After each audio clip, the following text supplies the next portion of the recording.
ئەو مۆڵەتە کۆتایی هات کە بەپێی بڕیاری ژمارە 172 ساڵی 2022 درابوو بە کۆمپانیاکان تا پابەند بن با جێبەجێکردنی بڕیاری کارپێکردنی لە 175 کرێکاری ناوخۆیی و لە 125 کرێکاری بیانی.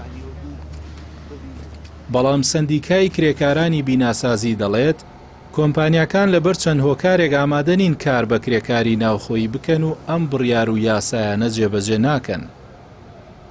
خاوەنکارەکان پابەند نابن بە یاسا یان بە بڵین بە بڕیار یان بە ڕێنماییەکانەوە. تەبەن ئەم مەسەلەی هاوسەنگی ڕاگرتن لە بینی کرێکاری بیانی و ناوخۆیی ئەمە دەمێکە هەیە حتا لە پێش ڕاپەڕینیشە ئەمە هینی هەبوو لە دوای ڕاپەڕینشەوە لە عێراق ئەمە معمول بووە ئیشی پێکراوەکە و عملی.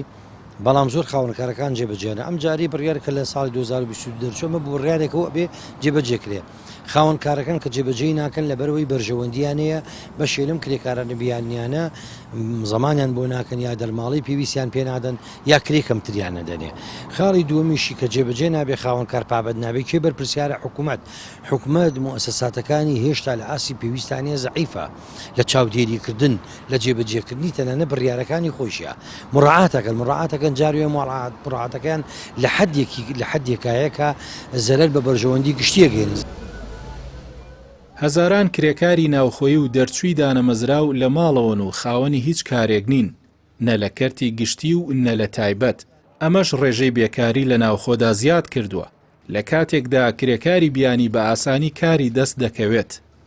بەداخۆ لە هەرێمی کوردستان کرێکارانێکی زۆرمان هەن کە مافی کارکردنیانە یا هەلیکاریان پێنادرێ کە لێمە لە خولی پێنجەمی پەرلەمان یاسایەکمان دەرکرد یاسای کار کە کاتێک تعدیل یاسای ئەمەلمان کرد باشترین بەڕگا کە هەڵوێستەمان لەسەر کرد ئەوە بووکە دەبێت تەواوی کۆمپانیەکان لە کەرتی تایبەت لە 175 کرێکارەکانیان کرێکاری خۆماڵی بن و لە 125 کرێکاری بیانی بن.